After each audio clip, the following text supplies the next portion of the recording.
A lot of people hate me saying that. Well, it's not about value. Of course it's about value. Nobody likes to feel like a sucker paying all that money into no shit. Okay, that watch is now only worth 30% of what I paid for it.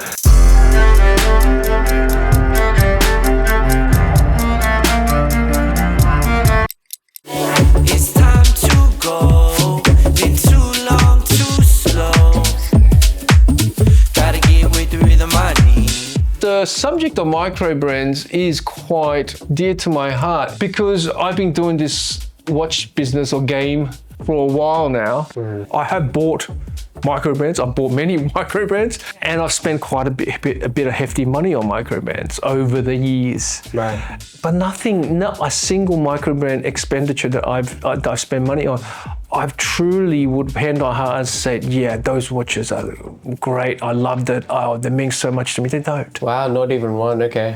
Not even one. When I say microbrands, I'm talking Studio Underdogs. I'm talking the Baltics. I'm talking, well, Christopher Ward was a microbrand. Then people say they're not microbrand anymore. They're a microbrand on steroids. Right. That is really trying hard. Maybe in a few years or decade they'll get there. People say, for example, one of the watch that I bought, one we can consider as a microbrand that has a huge heritage is Yema. Even that's on the grey fringes of what can be termed as a microbrand or not, because Yema has so much heritage. For example, even Squale sort of falls into the same bracket. They're not a microbrand, right, but they're not big enough to be established, but they're established for something else. They have like the heritage. They got the heritage, you know, like I want to define a microbrand as a brand without heritage that's been around for, say, less than 5 years, maybe less than 10. Right. And they have their own sort of design language, using sort of the new modern ways of putting a watch together, which is essentially buying parts from China, putting a combination of different movements, and got their own little flair. So the Baltics fall into that. Zelos, it's a watch that's new to the industry without any heritage. And that's the thing, is that some of these watches are becoming very, very pricey now. That's true. You know, one has to really want to understand why they want to buy the watch. I know one of our very loyal commenter and viewers, William, I'm concerned for his finances. So that's why this one's for you, William. This is not financial advice. Stop buying watches we review. Was he the one that bought all 3 colors of something like that.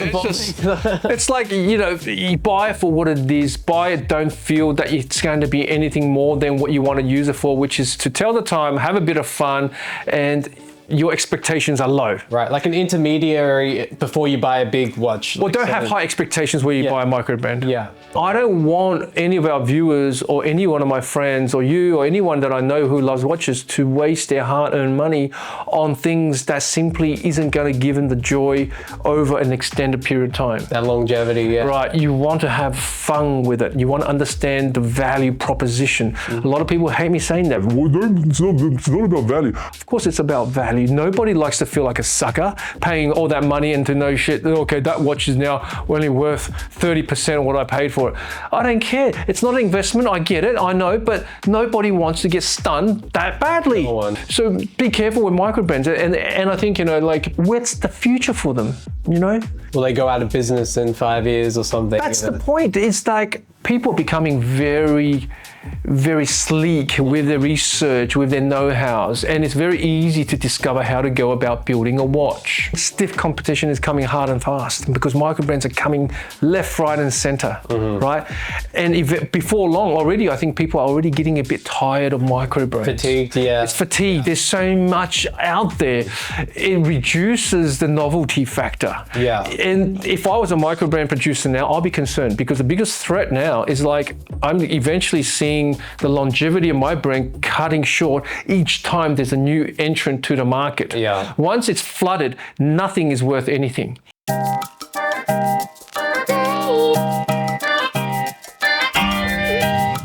How do you capture your loyal following anymore when everybody's starting to look the same, feel the same, acting the same?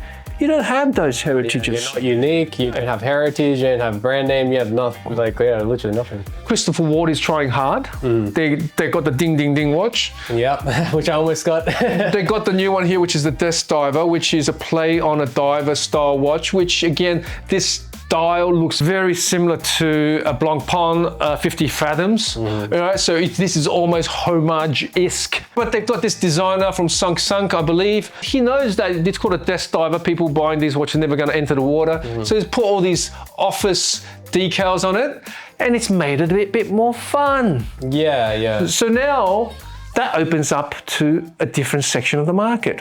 You're going for someone who's like, yeah, man, I appreciate that humor.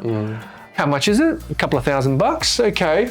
Look, it's got a poster note on the dial. It's fun. It's fun, yeah. You know what I mean? Instead of this microbrands trying to be these die-hard divers, we can go this deep and that deep for people that's never going to go into water, or tries to imitate the established brands and what have you. Another Rolex. You're going to come off second best because the established brands, you can't compete against them. Yeah. Just by sheer measurement of longevity. Exactly. If you're trying to be serious like them, then what's the point? Why not have fun and embrace the fact that you're a smaller brand so you can take more risks? You're not like these established brands where if you do something different or crazy, you can lose a lot of like reputation. Like this is not what Rolex is known for. Exactly. So if I was a micro brand, I would do exactly what the Christopher Ward and the Studio Underdogs are like trying to do. I'm not saying this is the silver bullet that's going to give them longevity, but I think this is the step towards the right direction. And with Studio Underdog partnering with a very prestigious high horology brand that is Moza, that's going to give them a lot of brownie points.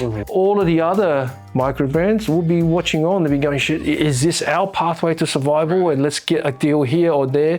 So interesting time. It'd be interesting to see some collaborations. Well, there is a lot going on at the moment, but again, there's one brand called Unimatic, right? Oh, yeah. Every release is a limited edition. Every release, it's 150 watches, 50 watches, 100 watches, 50 watches, 200 watches. Every release is a limited edition. And it's like you're only making 200 because you don't want to spend more money to produce more. It's also one watch that I bought 3 times and I've sold 2 of them. And in fact, the third one, which I wanted to keep, I don't ever wear again. Is that the green? The green one. Yeah. You know what I mean? It's got it's a lot of money. It's over $1,000 for a Seiko NH35 movement. Why did I buy it? I don't know. Blood rushes to the head. I will never buy a Unimatic again. That goes back to like what you were saying, because I love that. Like when I see your collection, the Unimatic stands out straight away. That bright green, the Arabic numerals and stuff. But like you said, what do you wear that with? You wear it once or twice, you scratch that itch, and unfortunately, you never have that itch back again. Yeah. And that's the telltale sign, guys. So I'm not rubbishing microbrands, and they're a reality. And I think it keeps the bigger brands in check as well. You know? Yeah. Not to stay too lazy. They can do their formulaic stuff, and then something fun can come out. And I think I agree. It's like an old man looking at a young, it sort of brings that childlike, interest to them to try something new, would be a bit more bold. You almost skirted the line of pedo-esque talk. Yeah. We'll cut that part. Just buy for what it is. Buy so it's affordable, and just buy knowing that it's just a fun watch. Anything you have any high expectation than that, from my experience, guys, you're gonna be let down. Will, I'm looking at you.